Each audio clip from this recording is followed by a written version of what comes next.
Have you ever felt like the medicine they give you is actually worse than the problem you started with? Like the pills they offer are not there to truly help you feel better, but just to make sure you stay quiet and don't feel anything too deeply? Every time you watch TV, visit a doctor, or read a news story, it's like they're gently trying to push you toward taking a pill for every feeling you have, even if that feeling is normal. You are not making this up. You are not imagining things. The truth is, people are being controlled, and the people in charge like it that way. Now think about this. Would you ever give up your real, honest self just to feel normal every day? Would you trade your true feelings for a lifetime supply of calmness that isn't even real? Think about what you might lose if you say yes. Somewhere out there, in secret places like labs and meeting rooms, a plan is being made for how your mind should think and feel.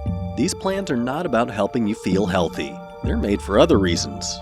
Reasons like power, money, and stopping you from asking too many questions. This isn't just a bad dream or a scary story. This is the world we are all living in right now. People talk about mental health awareness like it's all about helping. But when you look closer, you see something strange. You see a machine, a system that is designed to keep people feeling sick and needing help forever. The media plays a big role. They show happy people on pills commercials, tell sad stories on the news, and call normal emotions problems that need medicine. Right now, 1 out of every 4 adults is taking medicine for mental health. 1 out of 4. Does that sound like a healthy group of people? Or does it sound more like a population that has been trained to stay numb? Kids being told they have ADHD is happening more than ever. The opioid crisis, where people got addicted to strong medicine, is still hurting families all over the country. The same people who caused the problem are now selling the cure. This is not about healing. This is about turning people into customers for life. Because nothing says healing like a side of dependency with your morning cereal. If it feels off, maybe it was never meant to help you. It often starts in small ways. Maybe a doctor gives you only 5 minutes and then writes a prescription. It's like fixing a flat tire with confetti. Colorful, distracting, and utterly useless. Maybe you take an online test and it says you have a new condition that you didn't even know about. Maybe the message is always the same. Got a problem? Here's a pill. If your child is full of energy, give them pills. If you feel sad or stressed in this wild world, call it a disorder. Take a pill. Manage your feelings. But here's the truth. Your emotions and your child's energy are being turned into money. You are seen as a business opportunity. Ask your doctor if eternal customer is right for you. The more sick you are, the more they sell. The more treatments they invent, the richer they become.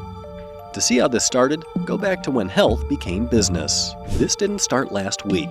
This goes back more than 100 years. Before modern medicine took over, people had many ways of healing.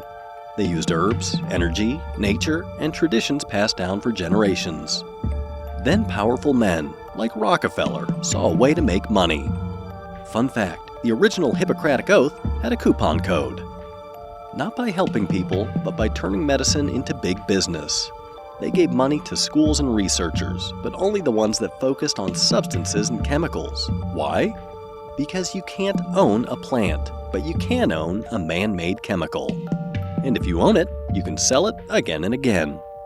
Reports like the Flexner Report in 1910 helped push out natural healing. Many schools were shut down. The idea of medicine was changed to only mean substances and surgery. Other ideas were pushed out of the way. Are you starting to understand just how far this all goes? Sick people make more money than healthy ones. Ask yourself this question. Would a chemical company make more money if you were cured forever, or if you had to keep taking medicine for the rest of your life? The answer is simple. Long-term treatments are better for their business. That's why they don't invest in cures. They invest in managing your symptoms. Coming soon, a Netflix docuseries called Pill Me Once. That pain that won't go away, it's money to them. That mental health label you were given, it's a monthly payment. The system is built to keep you needing them, and governments are part of the plan too. Many health agencies are filled with people who used to work for chemical companies. Natural cures that work, they get banned. Only man-made chemicals are allowed, because those are the ones that make money. Even the shows you like may be part of the plan. Turn on your TV and see the same thing over and over again. Happy people taking medicine, living their best lives. The side effects are listed quickly so you hardly hear them. On social media, popular influencers talk about their journeys with medicine. It makes you feel like taking pills is something strong people do. But this is not by accident. This is a smart plan. They are training people to accept substances as part of daily life. Because if your emotions aren't monetized by Tuesday, are you even participating in late-stage capitalism? And if you ask questions, they say you don't believe in science. If you look for other answers, they make fun of you.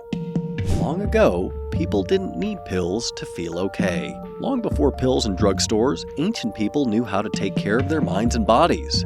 They believed that the mind, body, and spirit were all connected.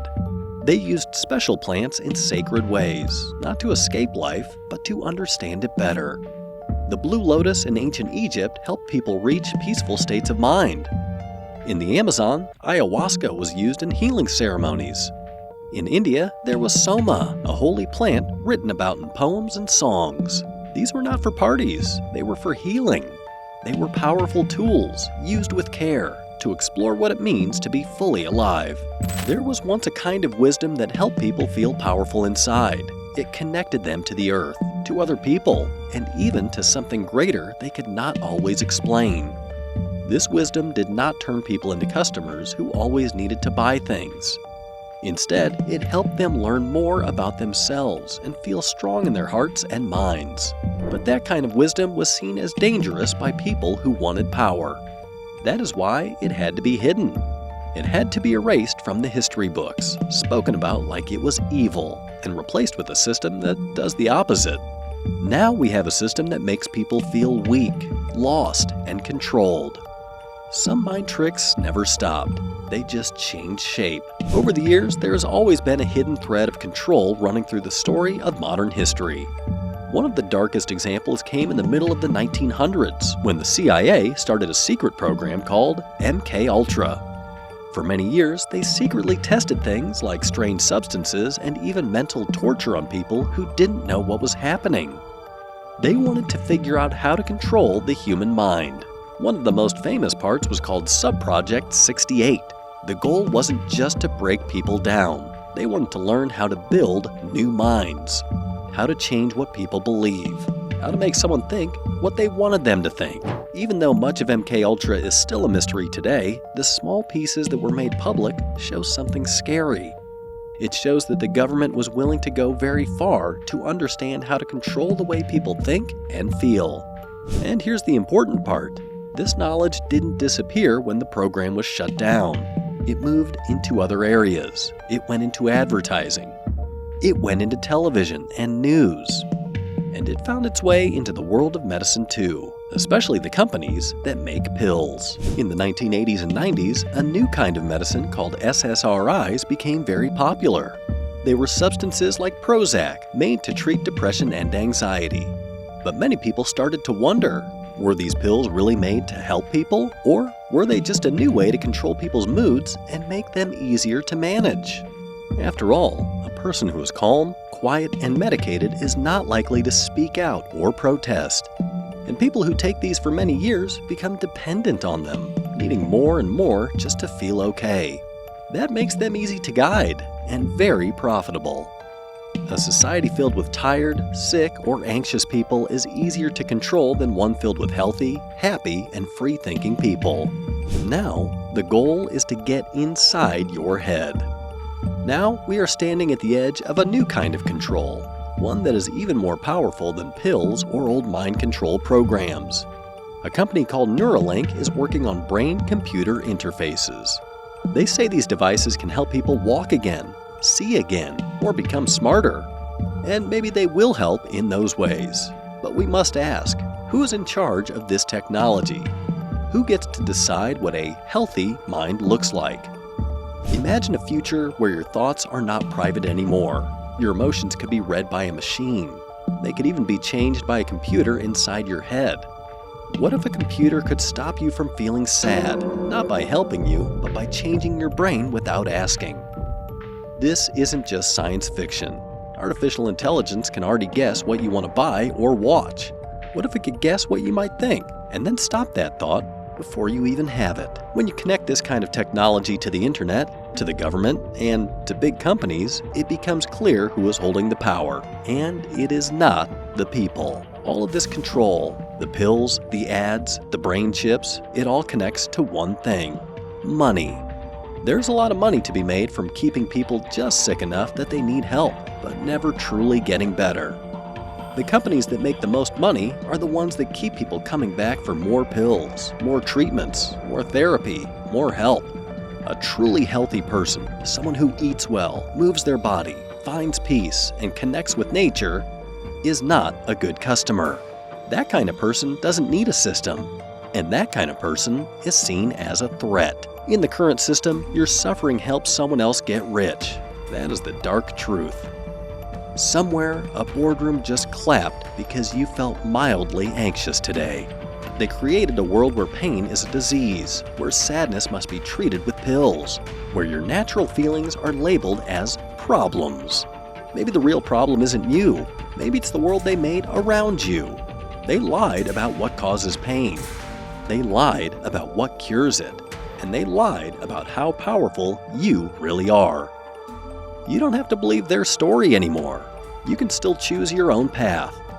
But the question is, how long will that choice be yours to make?